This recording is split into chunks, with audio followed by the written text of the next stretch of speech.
2026 വർഷഫലം പോയ നക്ഷത്രക്കാരെ സംബന്ധിച്ച് അവർ കർക്കിടക രാശിയിൽ വരുന്നതാണ്.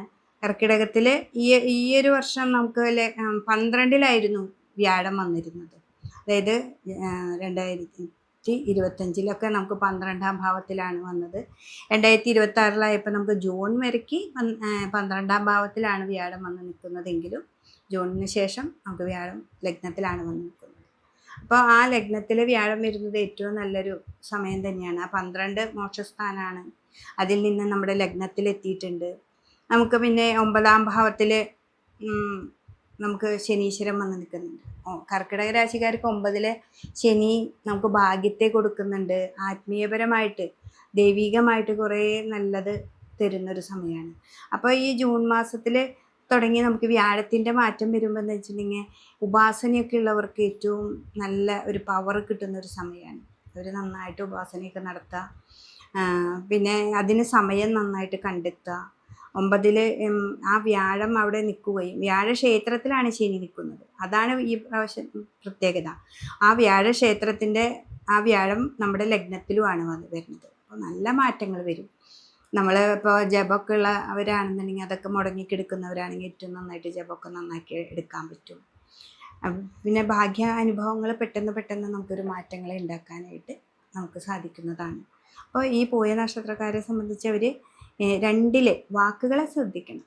നിധി, കോശം, ധനം, വാക്ക്. അവിടെ കേതു ഉള്ളത് കൊണ്ട് വാക്കിനെ വളരെയധികം ശ്രദ്ധിക്കണം. പിന്നെ രോഗാവസ്ഥ വരുന്നത് ആ രാഹു അഷ്ടമത്തിലാണ്. രാഹു അഷ്ടമത്തിലാണെങ്കിലും നമുക്കിവിടെ വ്യാഴവും ശനീശ്വരനും നല്ല ഭാവമാണ്. അപ്പോൾ ഇവിടെ രാഹുവിനേക്കാളും കൂടുതൽ നമ്മുടെ വാക്കുകളായിട്ടുള്ള കേതുവിനെയാണ് നമ്മൾ ശ്രദ്ധിക്കേണ്ടത്. അപ്പോൾ വാക്കുകൾ വളരെ കെയർഫുള്ളായിട്ടിരിക്കുക.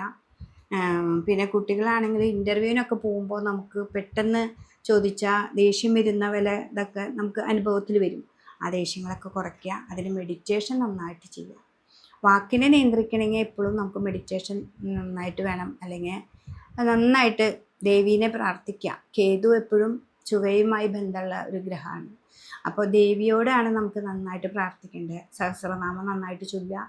അതിന് സമയമില്ലെങ്കിൽ ഏതെങ്കിലും ഒരു സ്വസ്ത്രം നന്നായിട്ട് നമുക്ക് ജപിക്കാം.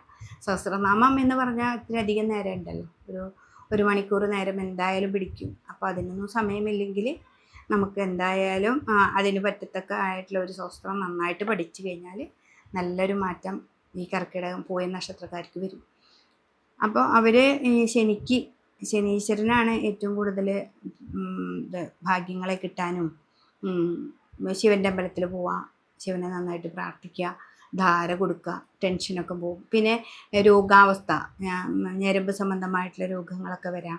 അതൊക്കെ വളരെയധികം ശ്രദ്ധിക്കേണ്ട ഒരു സമയമാണ്. കാലുമ്മ വേദന, അത് ശനി മീനത്തിൽ നിൽക്കുമ്പോൾ കാലുവേദന, മുട്ടുവേദന അങ്ങനെയൊക്കെ വരാൻ സാധ്യതയുണ്ട്. അതിനൊക്കെ നമുക്ക് ധന്വന്തരി ക്ഷേത്രത്തിലൊക്കെ പോവാം, ഒറ്റത്തക്ക വഴിപാടുകൾ ചെയ്യാം. അപ്പോൾ ഈ പോയ നക്ഷത്രക്കാർക്ക് ഈ ഒരു വർഷം നല്ലൊരു സമയമാണ്. എന്ന് വെച്ചാൽ ജൂൺ മാസത്തോടു കൂടി അവർ 12-ൽ നിന്ന് ലഗ്നത്തിൽ വരുമ്പോൾ ആ വ്യാഴത്തിന് ഏറ്റവും നല്ല ഭാവമാണത്. അതുകൊണ്ട് തന്നെ ഈ ഒരു വർഷം നമുക്ക് വരുന്ന നല്ല നല്ല ഓപ്പർച്യൂണിറ്റീസ് നമ്മൾ എടുക്കണം. അതിന് ശ്രദ്ധിക്കാതെ പോവാതെ നന്നായിട്ട് തന്നെ അതിനെ കണ്ടെത്തി അത് നമുക്ക് വേണ്ടതാണെന്ന് മനസ്സിലാക്കി മുന്നോട്ട് പോയാൽ ഏറ്റവും നല്ല ഫലമാണ് ഈ ഒരു വർഷം നമുക്ക് കിട്ടുന്നത്.